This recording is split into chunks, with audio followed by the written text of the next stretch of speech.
হ্যাঁ ওইখানে বাবু আমার ফটো পুতুল বসে আছে। ক্রিমগুলো বেশি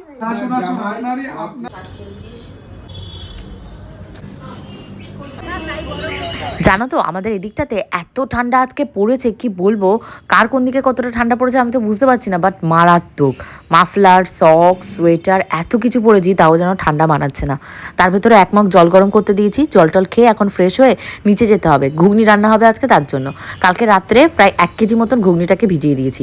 বাট সকালবেলা এসে তোমাদের গোপুদা বলছে সকাল নাকি খাবারে অর্ডার দেওয়া হয়েছে। সেই খাবারে এই যে এখন আমি খাচ্ছি রুটি আর আলুর দম। আজকে কিন্তু আমাদের একটা ইনভিটেশনও রয়েছে, তার জন্য দুপুরে বাড়িতে কোনো রান্নাবান্না করব না, সেখানে গিয়েই সব পরিবারের লোকজনরা মিলিত হয়ে একত্রিতভাবে খাওয়া দাওয়া করব। আজকে কেন খাওয়া দাওয়া হচ্ছে, কি কি খাওয়া দাওয়া হলো, কি কি মজা হলো, সব মিলেই ব্লগটাকে সাজিয়েছি। হোপফুলি তোমাদের ভীষণ ভালো লাগবে। হ্যালো মাই লাভলি ভিউয়ার্স, আমি Priyanka and welcome to my channel Priyanka's time story. যারা পেজ থেকে দেখছো অবশ্যই কিন্তু ফলো করতে ভুলো না। এখন ঘড়িতে বাজে তোমাদের লিটারালি 11টার কাছাকাছি, বাট সারা পাশে অন্ধকার, ফগ, ঘন অন্ধকার, কুয়াশা, মানে গাড়িগুলো ব্রিজের ওপর দিয়ে যাচ্ছে, ইভেন দেখাও যাচ্ছে না এমন অবস্থা। তো তারই ভেতর জীবন তো থেমে থাকবে না, শো মাস্ট বি গোয়েনের মতন life must be go on.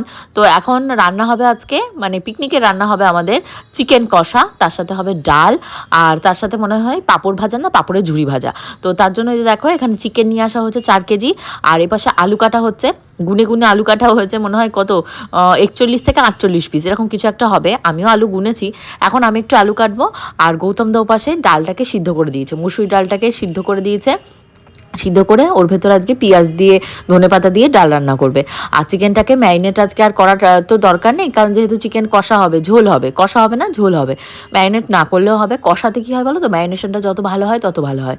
আর যেহেতু ঝোলের মাংস জল দিয়ে ফোটাতে হবে, তাতে কি হয় ঝোলের ভেতরেই টাটকা টাটকা রসটা যায়। তো আমি জানি না আমি ঠিক বললাম কি ভুল বললাম, যদি ভুল বলে থাকি অবশ্যই কমেন্ট করে জানিও। আর লিটিল গোল্ড এখন দেবশ্রীদির ঘরের ভেতর ঢুকে গেছে, দেবশ্রীদি ডেকেছে, ওখানে গিয়ে সোনুর সাথে খেলাধুলা করছে। আমি বললাম সেই সুযোগে তাহলে আমি কিছুটা আলু টালু কেটে এগিয়ে দিই। তো আলুগুলো এখন কি হয় জানি না, শীতকালে আলুগুলোকে কি আলু বলে, খচখচ খচখচ করে, এদিকে গলে যায় কিন্তু খচখচে আলু, সেই বটিটাতে নেই ধার, কাটতে পারছি না, এদিকে কাটতে গেলে ওপাশ থেকে বেরিয়ে যাচ্ছে। আর তারপর আজকে প্রিয়াকে বলেছি, প্রিয়া তুই বাড়ি যাওয়ার সময় এখানে একটু দেখা করে যাস, প্রিয়াদের আজকে একটু 4 পিস মাংস দেবো, কারণ ওরা বাড়িতে মাংস টাংস রান্না করে খায় না, মানে ওর ঠাকুমানা দিদা কে রয়েছে সে খায় না বলে ওরা চিকেনটা খুবই কম রান্না করে খায়। তো আমাকে বলে রান্না করে দিতে, তো আমার তো সব দিন রান্না বান্না হলে আমি ধর এই বাড়িতে ওই বাড়িতে থাকি, তো ওদেরকে দেওয়া হয় না। আর এখন হলো গৌতম দাকে বলেছি যে তুমি চিকেনটাকে ধুয়ে দেবে, আমি ওপরে যাব, মিক্সচার মেশিন রয়েছে ওখানে আমি পেস্ট করে নিয়ে আসবো। তো আমি তো সেই আদা জানি না, গৌতম দা বাড়ি থেকেই নাকি আদা রসুন এগুলো পেস্ট করে সে 1 বাটি, জাম্বু বাটির 1 বাটি ভরে নিয়ে এসছে। তারপর আমি আর কি করা, আমি পেঁয়াজ, টমেটো, শুকনো লঙ্কা, কাঁচা লঙ্কা এগুলো মিক্সচার মেশিনে পেস্ট করে নিয়ে এসেছি। আর গৌতম দেব পাশে মাংসটাকে ধুয়ে দিয়েছে, আর বলেছি তুমি আলুগুলো ভাজতে দিয়ে দাও, আর ডালটাও বসিয়ে দাও, তারপরে ভাত রান্না করলে হয়ে যাবে। আজকে যেহেতু বললাম না আলু ঝুড়ি ভাজাটা কিনে আনা হয়েছে, কিছু জিনিস কিনে আনা হলে টেনশনটা থাকে না। আর এখানে তোমাদের গপুদার সাথে লেগে গেছে, বারবার করে বলছি মাংস কয় কেজি এনেছো, কয় পিস এনেছো বলো, বলছে গনু গনু। আরে ভাই গুনতে গেলে আমার টাইমটা নষ্ট হবে না? ওর ভেতরে আবার মা ফোন করছে, আজকে ওই যে বললাম ইনভিটেশন রয়েছে, আজকে অপু মাসির বাড়িতে ইনভিটেশন রয়েছে। পূজা স্বর্ণকে বিয়ের আগে আইবুড়ো ভাত খাওয়াতে পারেনি, তাই বিয়ে হয়ে যাওয়ার পর পোস্ট ম্যারেজ মানে লাঞ্চ যেটাকে বলা হয় সেইটা করানো হচ্ছে। আগের সপ্তাহে খেয়েছিলাম বুলে মামার বাড়িতে, এই সপ্তাহে হলো অপু মাসির বাড়িতে। তো এখানে আমি চিকেন গুনলাম, গুনে দেখলাম চিকেন রয়েছে 66 পিস, মানে 66 পিস। আর এখান থেকে রান্না হবে ধরো 2 পিস করে হবে চিকেন, আর 2 পিস করে আলু, 2 পিস করে চিকেন এরকম হবে। তো আমি এখানটায় ওপরে চলে এসেছি মিক্সচার মেশিনে ব্লেন্ড করবো বলে। শুকনো লঙ্কাগুলোকে সুন্দর করে ধুয়ে নিয়েছি। অ্যাকচুয়ালি শুকনো লঙ্কার গুঁড়োটা আমি তোমাদেরকে বারবারই বলেছি ব্লগে, অলমোস্ট সবার মুখস্থই হয়ে গেছে, আমি এই বছরটা ত্যাগ করেছি, গুঁড়ো খাবো না।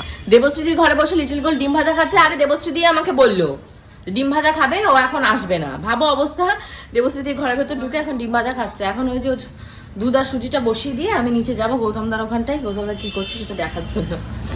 তো নিচে গৌতমদা তো সুপার ফাস্ট, ওনার মাংস টাংস ধুয়ে দিয়েছে মনে হয় রামদা দিয়ে, এখন আলু ভাজা টাজা সব হয়ে গেছে, এখন আমার মশলাও পেস্ট হয়ে গেছে। আমি বসে ভিডিওগুলো এডিট করছিলাম। আর লিটিল গোল্ড এখনও দেবশ্রীদির ঘর থেকে আসেনি, ওটারে তুলবো, ওটা সুজি রান্না হয়ে গেছে, খিচুড়িটা এখনও রান্না বসায়নি। আজকে আমাদের ইনভিটেশন রয়েছে। ডিম খেয়েছো? সুজি খেতে হবে তো, চলো স্নান ধান করে নাও, আসো। না শুনতে পাচ্ছ না, দেবশ্রী দিয়ে লিটিল গোলকে আটকে দিয়েছে, মানে আর বেরোতে দেয়নি, বলছে থাকো থাকো, ডিম ভাজা দিয়েছে, ও ডিম ভাজা নিয়ে বসেছে। আমি বললাম ঠিক আছে, গেছে, কারো ঘরে তো যায় না সেভাবে, কারোর সাথে খেলতেও পারে না, গেছে ওখানে খেলাধুলা করছে। আমি বললাম সেই সুযোগে তাহলে চিকেনটাকে বসিয়ে দিই, চিকেন যেহেতু ধোয়া হয়ে গেছে। আর চিকেনের গায়ে ম্যারিনেশনের সময় সর্ষের তেল আর লবণ হলুদ এগুলো দিয়ে দিয়ে ম্যারিনেট করেছে। আর মশলার ভেতরে তো তোমাদের বললাম পেঁয়াজ বাটা, তারপর টমেটো পিউরে, আদা রসুন এগুলো দিয়ে যেমন হয় সেইভাবেই ঘরোয়াভাবেই চিকেনের ঝোল রান্না হচ্ছে। আর এখানে মোটামুটি এই যে দেখতে পাচ্ছ এখানে 4 কেজি মতন চিকেন রয়েছে। আর আলু তো তোমাদের বললাম 42 কি 48 পিস এরকম আলু কাটা হয়েছে। এই মানে কড়াইটা এত বড় কড়াই, এই কড়াইয়ে মোটামুটি 20 কেজি পর্যন্ত চিকেন রান্না করা হয়, 20 কেজি মটন রান্না করা যায়, মানে এরকমই হিসাব করে 20 কেজি, মানে 100 জনের রান্না করা যাবে এই কড়াইটার ভেতর। আর এখানটায় যে আমি এখন খুন্তি দিয়ে গোটাগুটি করছি, যদিও আমাদের একটা লোহার খুন্তি রয়েছে। এই বাসনগুলো সব মামির বাড়িতে থাকে, মানে বান্টির মার বাড়িতে থাকে, যেহেতু বান্টির মা রান্নাবান্নাটা করে। এমনি এই বাসন সবই হলো গিয়ে আমাদের বাসন, মানে যখন আগে TCS এর রান্নাবান্না যখন ওপরে হতো তখন আমিও রান্না বান্না করতাম।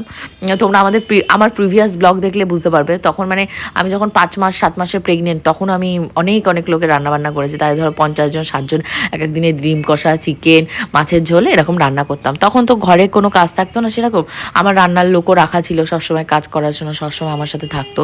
এই হলো সেই আদা রসুন বাটা, যেটা মানে গৌতম দা বাড়ি থেকে করে নিয়ে এসছে, আমি তো জানিনি। আর এখানে আমাকে হেল্প করার জন্য 2 জন রয়েছে। এই হলো তোমাদের রামদা, ওকে বললাম চিকেনটাকে এর ভেতরে ঢেলে দাও, গামলাগুলো প্রচণ্ড ভার, আর মাছ মাংস বারবার করে উপরে আসা আর নামা, আমার ঘর বাড়ি একাকার হয়ে যাবে। তো এখানে আমি রান্নাঘরে ঢুকে পড়েছি, ঢুকে এখন লিটিল গোল্ডের জন্য খিচুড়িটা বানাবো। যদিও ইনভিটেশন রয়েছে, কিন্তু ওখানে গিয়ে লিটিল গোল্ড খাবে কি খাবে না একটা অনিশ্চিততা, তার ভেতরে খিচুড়ি না বানালে হবে না। তোমাদের ভেতর থেকে অনেকে আমাকে টিটকিনি মেনে বলো খিচুড়ি বানিয়ে এখনও মেয়েকে পেস্ট খাও। হ্যাঁ ভাই, আমি পেস্ট খাওয়াই, আমার মনের শান্তির জন্য, আত্মার জন্য আমি এখনও মেয়েকে পেস্ট খাওয়াই। কারণ লোকের বাড়িতে গিয়ে আমি নিশ্চয়ই বলতে পারবো না আমাকে এই ফেসিলিটি দাও, ওই ফেসিলিটি দাও, আমার মেয়ে খাবে না, ও খাবে না। সব জায়গায় সবাইকে অ্যাডজাস্ট করে চলতে হয়, তাই আমিও এইভাবেই অ্যাডজাস্ট করে চলি, মানে সাবস্টিটিউট রেখে দিই কাছে। লিটিল গোল্ড খেলো তো ওয়েল অ্যান্ড গুড, তাহলে তো কোনো প্রবলেমই নেই। আর যদি না খাই তখন কি করবো, না খাইনি মেয়ে ঘুরিয়ে বেড়াবো। তারপর আমাদের চিকেনটা এখন ওই পাশে দেখুন ঠিকছে, ওর ভেতরে আলু দেওয়া হয়েছে, এখন সবার অপেক্ষা চলছে, দেখি যাতে রান্না বান্না হয়ে গেছে। তো চিকেন ফুটতে আর আলু দিয়ে ওটা করতে বেশিক্ষণ টাইম লাগবে না, আর 15-20 মিনিটের ভেতর মাংস হয়ে যাবে। তো চলো আমরা এখানে দাঁড়িয়ে টাইম নষ্ট করবো না, আমি ওপরে গিয়ে ফেস প্যাক মেখে অ্যাপ্লাই করে তারপর রেডি হতে হবে, আমাদেরকেও তো বেরোতে হবে। চলো, আর এখানে থাকতে হবে না। ঘরে জাস্ট ঢুকতে যাব তখনই দেখি ছাদ ভর্তি করে, যেহেতু 2 দিন ওরা আসেনি, আমি যে সমস্ত জামাকাপড় কেচেছিলাম, বাকি কিছু জামাকাপড় ওদেরকে বের করে দিয়েছিলাম যেহেতু ঘুরতে যাব তার জন্য। আর রাজস্থানে নাকি শুনেছি প্রচণ্ড ঠান্ডা, প্রচণ্ড মানে লিটারেলি প্রচণ্ড। রাজস্থান, জয়সালমীর, তারপর ইচ্ছা আছে আগ্রা টাগ্রা এগুলো সব দেখে আসবো। আর মেন আমার উদ্দেশ্য যেটা সেটা হলো খাটু শ্যামজি দর্শন করা। জানি না ভগবান কোন রূপে আমার সামনে আসবে, কি করবে, আমি ওখানে গিয়ে কী করবো, কারণ আমার দীর্ঘদিন আমার চোখ যেন মানে অপেক্ষায় তারাস গেয়া একটা কথা আছে না, সেই রকম যে কবে আমি খাটু শ্যামজির দর্শন করব। তো ফাইনালি খাটু শ্যামজি আমার ডেকেছে, আমার বুলাবা এসে গেছে, আমি যাব খাটু শ্যামজির দর্শন করতে। ডেট এখনই বলছে না, ডেট পরবর্তী ব্লগে বলবো। এখন মার কাছে ফোন হচ্ছে, আমরা যেখানে যাব মা রিলেটিভ অপু মাসির বাড়িতে যাব। মা 2বার ফোন করেছে, 1টা বাচ্চা, 1:10, 5। হ্যাঁ বলো, হ্যাঁ বলছি কখন বেরোবে বলো, আমি তো স্নান করে শাড়ি পরলেই রেডি। আচ্ছা ঠিক আছে।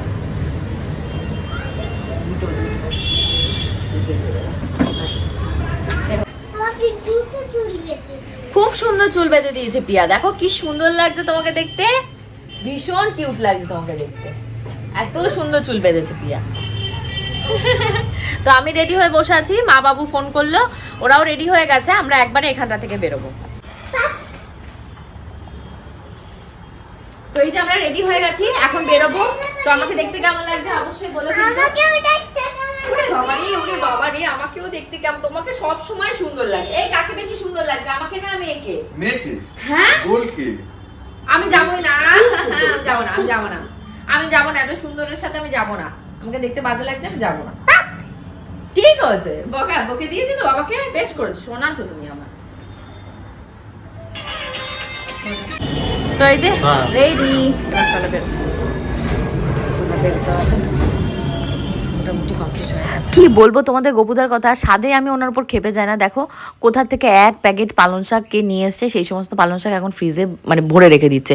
ওই পালং শাকের ভেতর আগের দিন আমি শামুক ঝিনুক পেয়েছি বলে ফেলেই দিয়েছিলাম পুরো ধরে। আমরা রেডি, আমরা প্রায় 1 ঘন্টা ধরে রেডি। বাবু আর মা ফোন করেছিল, আর কি খুঁজছো দেখো ওই কৌটোটার ভেতরে রাখো। ফোন করেনি ওরা, চলো আমরা কেকটা কিনে নিই।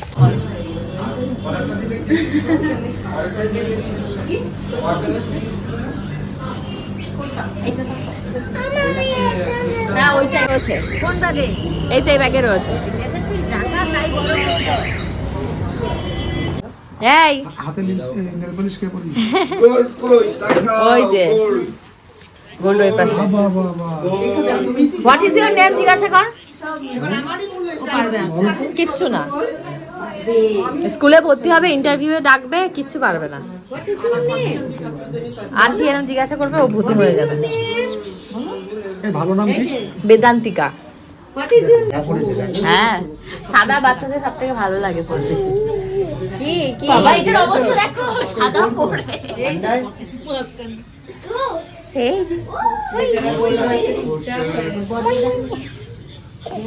হ্যাঁ নেবো নেবো।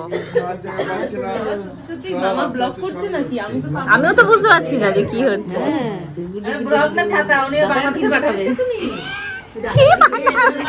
না আগের দিন দেখো জায়গা নিয়ে পাপার পাশে চলে গেছি। হ্যাঁ তাই তো দেখছি,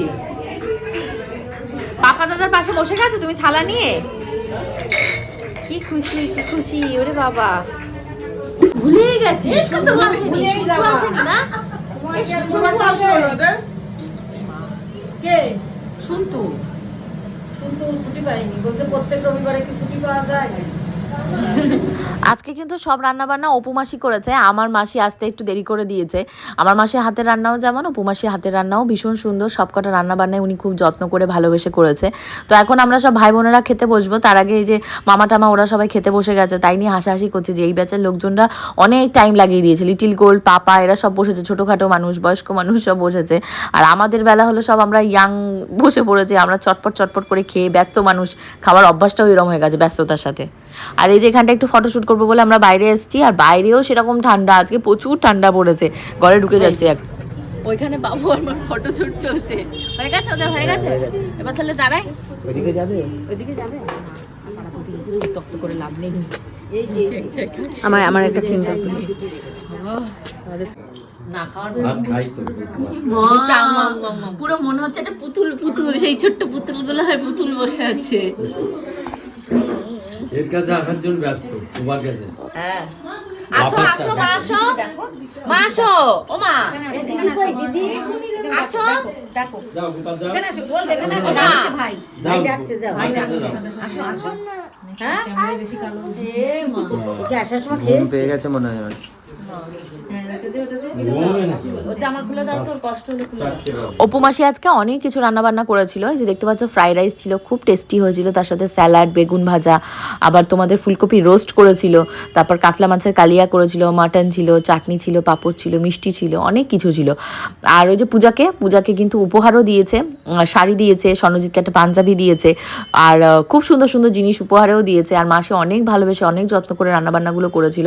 আর এখন আমার মাসি খেতে দিচ্ছে। জানি না এরা কোমরের জোর এত কোথা থেকে পায়, মানে সেই দেখতে পাচ্ছ অর্ধেক বেন্ড হয়ে হয়ে সেরকম। আমরা সবাই মিলে নিচে খেতে বসে গেছি। তোমাদের গোপুদা সবার মানে খেতে অসুবিধা হচ্ছে। উনি যদিও আমরা ঘরে বিরিয়ানি যখন নিয়ে আসি, শীতকাল বলো গরমকাল বলো, এসির ভেতরে আমরা ঘরের ভেতর বসে বসেই খাই, কিন্তু খাওয়া দাওয়া করতে গেলে একটু মানে ছেলেদের একটু অসুবিধা হয়। কিন্তু সবাই মিলেমিশে যে একটা কথা আছে না, যদি হও সুজন তেঁতুল পাতায় 10জন না 9জন, যাই হোক হোয়াট এভার, আমি ভুলে গেছি।